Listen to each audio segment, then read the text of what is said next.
আসসালামু আলাইকুম রহমতুল্লাহি ওবারাকাতু। সম্মানিত দর্শক, আমি ইয়ামিন বিন ইমদাদ। আজকে আপনাদের সামনে তারাবির নামাজ পড়ার সঠিক নিয়ম কি এ বিষয়টা ধারাবাহিকভাবে প্রশ্ন উত্তরের মাধ্যমে তুলে ধরার চেষ্টা করব। প্রথম প্রশ্ন হলো, তারাবির নামাজ সূরা তারাবি পড়া উত্তম নাকি খতম তারাবি পড়া উত্তম? দ্বিতীয় প্রশ্ন হলো, মহিলা অথবা পুরুষ তারাবির নামাজের কিভাবে নিয়ত করবে, জামাতের পড়লে কিভাবে নিয়ত করবে, ইমাম হলে কিভাবে নিয়ত করবে, অথবা একা একা পড়লে কিভাবে নিয়ত করতে হবে। 3 নম্বর বিষয় হলো, তারাবির নামাজ কয় রাকাত পড়তে হবে। 4 নম্বর প্রশ্ন হলো, তারাবির নামাজে কোন কোন সূরা পড়তে হবে বা কতটুকু পরিমাণ সূরা এবং ধারাবাহিকভাবে পড়তে হবে কিনা। 5 নম্বর প্রশ্ন হলো, তারাবির নামাজের মধ্যে প্রতি 4 রাকাত পরপর কোনো দোয়া আছে কিনা হাদিসে, এবং মুনাজাতের কোনো দোয়া আছে কিনা।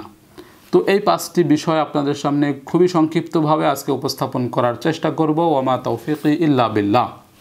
তো সম্মানিত দর্শক, 5টি বিষয়ের মধ্যে প্রথম বিষয় ছিল তারাবির নামাজ, এটা সূরা তারাবি পড়তে হবে না খতম তারাবি পড়তে হবে। তো প্রথমে বলছি, আল্লাহ রব্বুল আলামিন যে কুরআনুল কারীম অবতীর্ণ করেছেন, আমরা তারাবির নামাজে সেই কুরআনুল কারীম থেকেই তেলাওয়াত করি।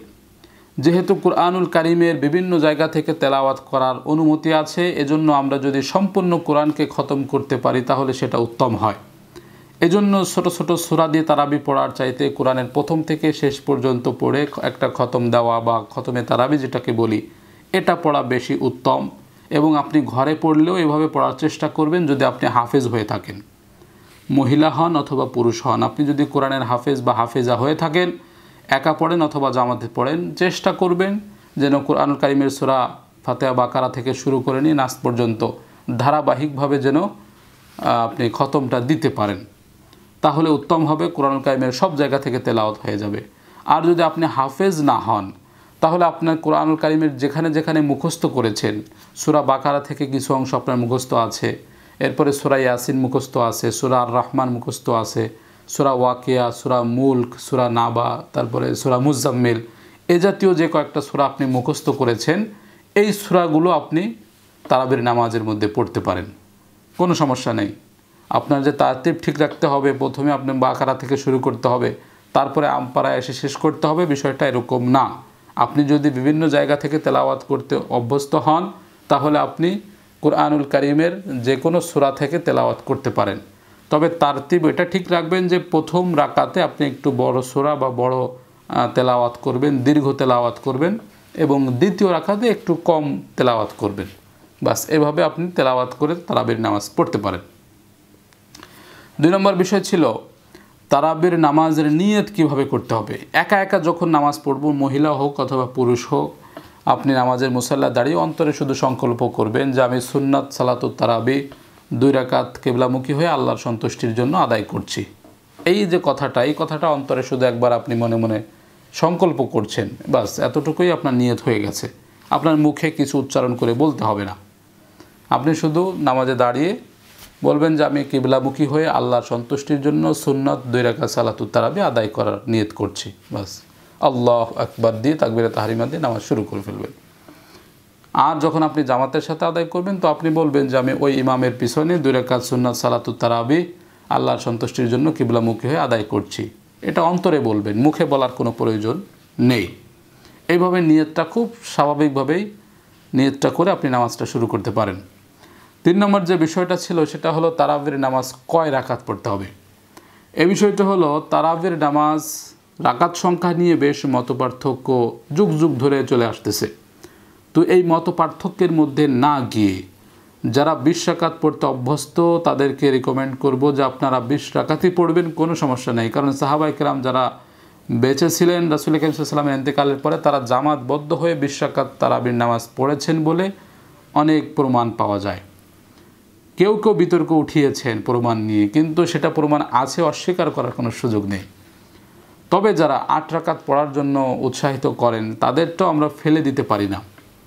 8 রাকাত যারা পড়েন বা পড়ার জন্য উৎসাহিত করেন, তাদেরটাও ফেলে দেওয়ার কোনো সুযোগ নেই। কারণ রাসূল কারীম সাল্লাল্লাহু আলাইহি সাল্লাম রাতে 8 রাকাত পড়তেন। কেউ কেউ সেটাকে তাহাজ্জুদ বলেছেন, আবার কেউ কেউ বলেছেন রমজান মাসে সেটা তারাবি ছিল। তো সেই দলিলের আলোকে 8 রাকাত পড়ার জন্য উৎসাহিত অনেকে করে থাকেন। এটা তাদের একটা ইজতিহাদ, এটা ভুলও হতে পারে, সঠিকও হতে পারে। তো যদি সঠিক হয় তাহলে ঠিক আছে, তারা আমল করুক। আর আমরা যেহেতু 20 রাকাতের প্রমাণ পেয়েছি, তো আমরা 20 রাকাত আদায় করি, কোনো সমস্যা নেই। 2টাকে আমরা গ্রহণ করব, 2টাকে আমরা শ্রদ্ধা সম্মান করব। তবে মনে রাখতে হবে এটা ফরজ কিংবা ওয়াজিব কোনো নামাজ না। তারাবির নামাজ এটা ফরজ ওয়াজিব নামাজ না। এই নামাজ বেশি পড়লে গুনাহ হবে বা কম পড়লে গুনাহ হবে, বিষয়টা এরকম না। কম বেশি পড়ার যেহেতু দলিল আছে, আমরা 8 রাকাতও পড়তে পারি, 20 রাকাতও পড়তে পারি, কোনো সমস্যা নেই ইনশাআল্লাহ। এটাই আমরা বুঝি। আল্লাহ রাব্বুল আলামিন আমাদেরকে সঠিক বুঝ দান করুন। সেই সাথে বলছি, আপনি তারাবির নামাজে নির্দিষ্ট কোনো সূরা নেই, নির্দিষ্ট কোনো দোয়া নেই। অনেকে তারাবির নামাজে 4 রাকাত পরপর নির্দিষ্ট একটা দোয়া পড়তে বলেন, যে এই দোয়াটা আপনারা সবাই পড়েন, এটা মুখস্থ করেন, এটা তারাবির দোয়া। আসলে কোরআন হাদিসের মধ্যে তারাবির নামাজের নির্দিষ্ট করে কোনো দোয়া উল্লেখ করা হয় নাই, নির্দিষ্ট করে কোনো সূরাও উল্লেখ করা হয় নাই যে তারাবির নামাজ পড়তে হলে এই সূরা পড়তে হবে বা সূরা তারাবি পড়লে এই কয়টা সূরা পড়তে হবে, এরকম নির্দিষ্ট কোরআন হাদিসের মধ্যে নেই।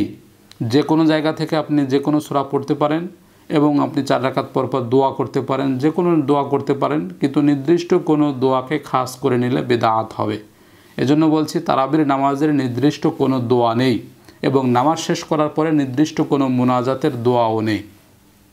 অতএব আমরা যে কোনো দোয়া মুখস্থ আছে করতে পারি, নিজের মনের ভাষায় আল্লাহর কাছে দোয়া করতে পারি, মুনাজাত ব্যক্তিগত আমল সেটা করতে পারি, কিন্তু এগুলো পড়া বা মুনাজাত সম্মিলিতভাবে করা এটা বাধ্যবাধকতা নেই, করতেই হবে এরকম কোনো বাধ্যবাধকতা নেই। অতএব ব্যক্তিগত আমল হিসেবে আপনি আমল করতে পারেন, যে কোনো আমল করতে পারেন, যে কোনো দোয়া পড়তে পারেন, যে কোনোভাবে আল্লাহর কাছে আপনি ফরিয়াদ করতে পারেন, কিন্তু সেটাকে নির্দিষ্ট বাক্যের মাধ্যমে তারাবির নামাজের দোয়া হিসেবে, তারাবির নামাজের মুনাজাত হিসেবে যদি আমি সাব্যস্ত করি, তাহলে এটা বেদাত হবে। জেনে বুঝে এরকম বেদাত করতে আমরা রাজি নই।